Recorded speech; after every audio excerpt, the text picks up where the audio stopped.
This is an anatomy talk that goes with a hip routine that I just did that you can find as a separate video on quote-unquote sciatica, this pain that we can get in our butt or our buttock. It can sometimes refer to pain down the leg.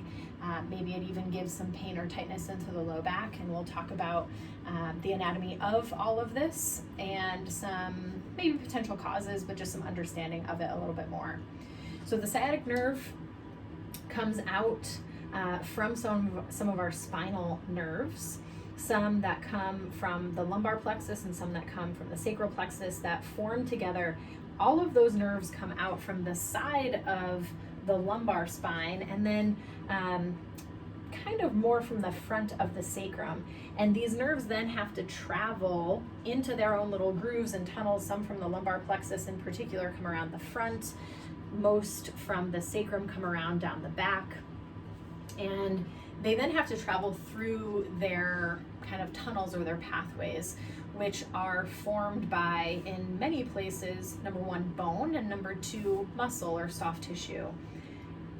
Many people with sciatica or sciatic issues or piriformis issues have a tight piriformis, which can be for many reasons. It could be weak, it could be so it could be weak, it could be underactive, or it could be rigid and overactive, right? So there's a balance here of many muscles that need to happen. I could probably talk for a really long time about this, but I'm going to try to keep it relatively short. The piriformis comes across, and we can actually consider it, one of my anatomy teachers, Tom Myers, talks about the piriformis as not being two separate muscles, but as one that comes across and attaches on the very front of the pelvis here, and you almost can't see it, right? The pelvis or the sacrum here, so it attaches to the front of the sacrum,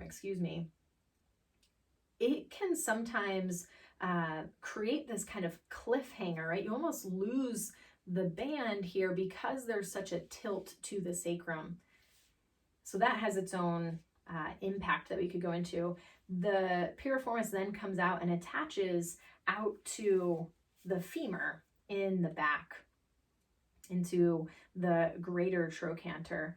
And let me flip this around here so you can more see this now from the back.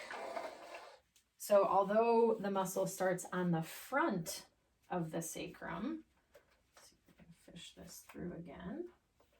It comes through and then attaches on the back of the femur, right? And we can consider that simply as one coming across on this angle, or as two, and I can't get it to stay up, but as two that come across and create this big strut of support across the back of the pelvis. The sciatic nerve comes out. Let's see if I can, do I have enough hands to do this? The sciatic nerve comes out, and then it also has to travel from the front of the body to the back. And so that sciatic nerve travels through, and it somehow has to make its way around the piriformis. And so for some of us, it goes above, for some of us, it goes through, and for some of us, it goes below. And that sciatic nerve then travels down through the whole back of the leg, which is why sometimes we can get this radiating pain. The sciatic nerve, when it enters, or when it really exits here and enters through the leg, it is about the diameter of your thumb. It's a very big nerve, and there's this little groove that it comes through. So it might look kind of something like this, and then kind of turn down the leg if we could picture that. So our piriformis plays a big role in quote-unquote sciatica because of how that sciatic nerve travels out and down. The piriformis is a deep muscle. More superficial to that, we have what would be mostly above that. Glute max would probably truly be next. We also have glute med on the side of the hip. We have glute min below that. So we have gluteus maximus, which comes from the back and wraps down in a very big fan. That comes off of the sacrum quite a bit. We have glute med that comes from the side of the pelvis down to the femur. Gluteus minimus below that in the same path. And then we have the piriformis is one of 6 deep hip rotators or extensors. Most of us know the piriformis, which again comes from the front of the sacrum and to the back of the femur. in a very similar line as the glute max. They share some activation, and then we have 5 other deep muscles that help with extension and rotation of the hip in different ways. So there's a balance of activation here that needs to happen between the glute max, the glute med, and the piriformis. We'll call those the 3 big players in this. In the hip routine that you can go to next, or maybe you've already done, we focus a lot on activating the glute max, in particular when we do bridges. When we're laying on our side, it's a little bit of glute max, and it's also glute med, gluteus medius, that we're trying to activate.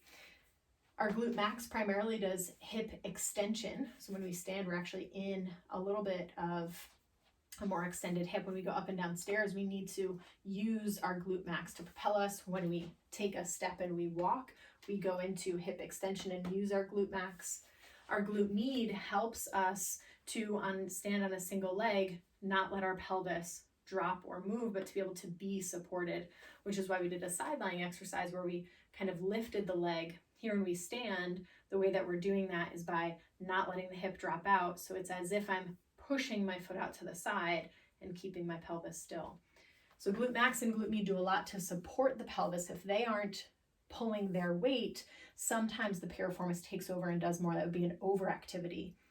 Our piriformis can be also underactive, and some of those other deep rotators might be kicking in more. The pelvic floor might be kicking in more, or maybe the glute max is overactive and the piriformis is underactive. There are many different things that could change this and imbalance this.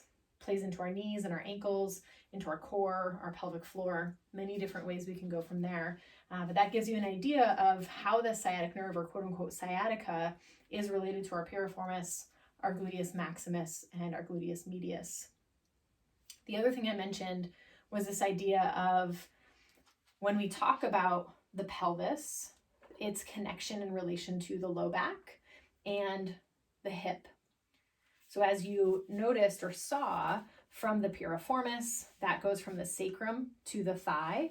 The glute max goes from the sacrum and the pelvis to the thigh. The glute med goes from the pelvis to the thigh. And when we move the pelvis, right, if we tuck and tilt the pelvis, we are also changing the low back, right? So when I tuck my pelvis, my low back flattens. When I tilt my pelvis, my low back arches.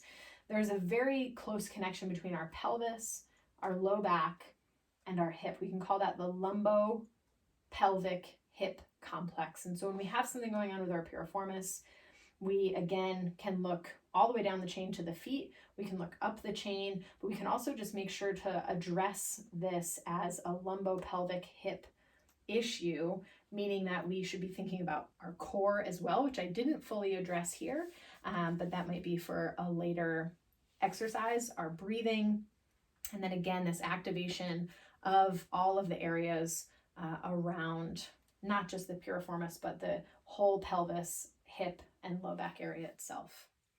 I hope that helps.